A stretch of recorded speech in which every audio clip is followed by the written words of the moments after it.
What's your reaction to the Jewish reaction to the Colleyville hostage affair and the hostage taking, and the Jews who were more concerned about Islamophobia in the Jewish community? Yeah, well, they're blind. They're fools. They have no understanding of real life. They've made up a fantasy about what Muslims are all about and what are their intentions. And they go flocking to all these interfaith things. And the same people that they rub elbows with go back and laugh in their faces back to their crowd, back in their mosque, and say, yeah, these Jews are all like over the moon for us. And they think that we're so peaceful and we mean every word we say to them. We're just openly lying to them, and they buy it all. They just swallow it all down. These people, these so-called Jews, now again, I mention them many times. A lot of these Jews in these synagogues, including the rabbis, don't know any Torah, first of all. Second, the ones who are Jews, by some miracle still, after all this decimation of 80, 100 years of intermarriage and assimilation, that they're still, by some miracle of God, they're still Jewish. They have broken all the tenets of Judaism. Their souls are so polluted and their minds are so corrupted with false notions of what Judaism and Torah is, that they can't process properly to know that they should be worried about these people and stay away from them and not trust them. Rabbi Kahana said we have lost all sense of a self-preservation instinct because we've been beaten down in the exile for so long. We have no pride. We have no self-dignity. We have no ability to stand up for ourselves. And these people who parade around and think they're going to make peace and they speak in all sorts of terms in the name of God, in the name of Torah, and they say what they say. The Ramban, the Nachmanides says for the mercy of fools, the Rachmanut shel tipshim, from the mercy of fools all hope and justice is lost. You can take a person, he's going to act merciful to these cruel people who want to kill every one of us. Those who are merciful to the cruel will in the end be cruel to the merciful, because they're going to protect these guys or give them cover that the society won't reject them and won't rise up against them to take them away from us, to protect ourselves.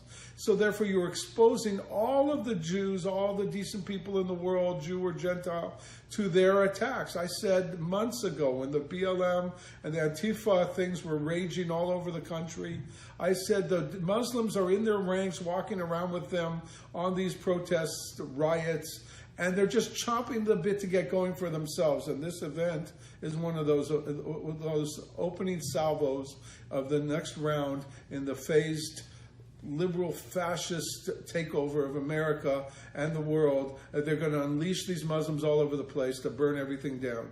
You think it was bad last summer? Well, just wait. These guys, they're just chomping at the bit to get going.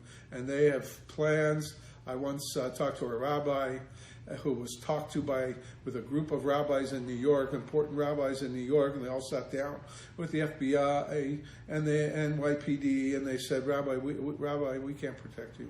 They know all your schools and synagogues. They know the times. They know the kids, how many kids in each class.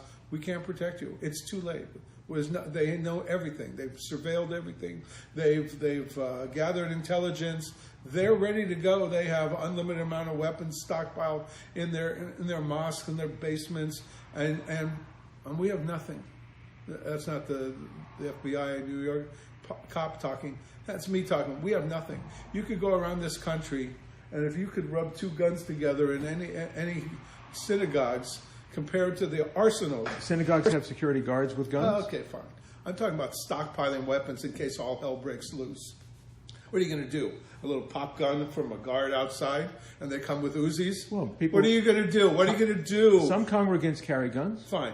All of us are dead in 5 minutes if 4 or 5 of those guys break through the security guards, get in the synagogue, and while we're fumbling for the one gun we have, they're just spraying bullets and killing everybody. We are sitting ducks, as usual. Americana says the only thing that the Jewish people have ever learned from their history is to learn absolutely nothing from it. That's what our fate is, seemingly. We just never learn. We never wake up.